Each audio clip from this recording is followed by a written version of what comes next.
টসটা important ছিল, যেটা post ম্যাচে বাংলাদেশ দলের হেড কোচ ফিল সিমন্স বলেছিলেন এবং সেটা বাংলাদেশের পক্ষে এসেছে। ব্যাটসম্যানরা নেমেছেন, যথারীতিভাবে বিজয় ব্যর্থ হয়েছেন। তবে অন্যদের কথা যদি বলি, যারা রানে আছেন, সাদমান ইসলাম রয়েছেন, পাশাপাশি মুশফিকুর রহিম, নাজমুল হোসেন শান্ত, তাদের কাছ থেকে একটা কার্যকরী ইনিংসের প্রত্যাশা ছিল। সাদমান সেট হয়েছেন, ইনিংসটা লম্বাও করেছেন, 46 রান পর্যন্ত গিয়েছেন, আউট হয়েছেন। তারপরে মুশফিকের কথা বলতে হয়, 35 রান করেছেন, তারপরে আউট হয়েছেন। লিটন দাস 34 রান করে আউট হয়েছেন। টেস্টে যেটা আসলে বলা হয় যে সেট হয়ে যে আউট হয়ে যাওয়া, কম রানে আউট হয়ে যাওয়া, সেটা অনেকটা অপরাধের পর্যায়ে।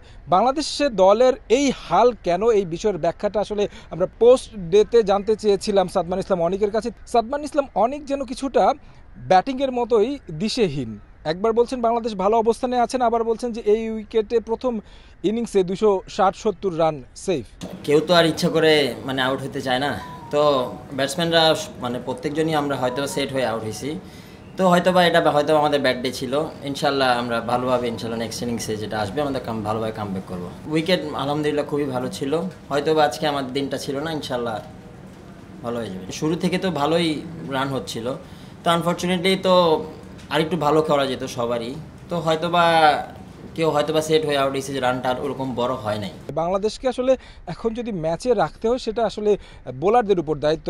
আগামীকালকে ব্যাট করতে নামেন এবাদত এবং কি তাইজুল, এই টেলেন্ডার দুইজনের, বা তারপরে রয়েছে নাহিদ, এই তিনজনের উপর আসলে কতটুকুই বা ভরসা করা যায়। আসলে তাদের যে মূল দায়িত্বটা বোলিং, সেই বোলিংয়ে কিন্তু মূল ভূমিকা রাখতে হবে। এবং কি সাদমানও সেটারই বললেন যে আসলে এই যে উইকেটের চরিত্র, সেটা যেমন সিম কিংবা স্লো একটা চরিত্র দেখা গেছে, সেক্ষেত্রে বোলাররা যদি ভালো করে, সেক্ষেত্রে কিন্তু বাংলাদেশের স্বপ্ন দেখছে এই টেস্টে একটা সমান অবস্থায় যাওয়ার। আমরা যদি গুড এরিয়ায় ভালো বল করতে পারি, তো ইনশাল্লাহ অবশ্যই উইকেটে হেল্প আছে, অবশ্যই আমরা ভালোভাবে কামব্যাক করবো বোলিং ইনশাল্লাহ। উইকেটের চরিত্রটা অপ্রত্যাশিত মনে হয়েছে শ্রীলঙ্কার কাছে।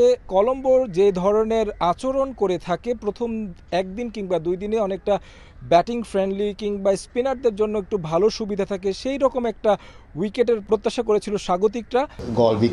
আমি বেশ অবাক হয়েছি এসএসসির আজকের উইকেটের আচরণ দেখে। আমি লম্বা সময় এখানে খেলেছি, টেস্টের প্রথম দিনে এমনটা কখনোই দেখিনি। আমাদের বোলাররা ভালো জায়গায় বল করেছে, তাই সাফল্য পেয়েছে। তবে ফিল্ডিং মিস করা নিয়ে কোনো অজুহাত দিতে চাই না। আমরা ভালো ফিল্ডিং সাইড, এখন দায়িত্বটা ব্যাটারদের। আশা করব তারা ভালো করলে আমরা লিডিং পজিশনে থাকব।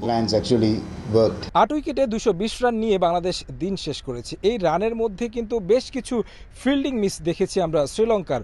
বাংলাদেশ যদি ভালো করতে হয়, ভালো বোলিংয়ের পাশাপাশি কিন্তু ফিল্ডিংটায় বেশ মনোযোগী হতে হবে। শ্রীলঙ্কা থেকে তারেক হাসান শিমুল, সময় সংবাদ।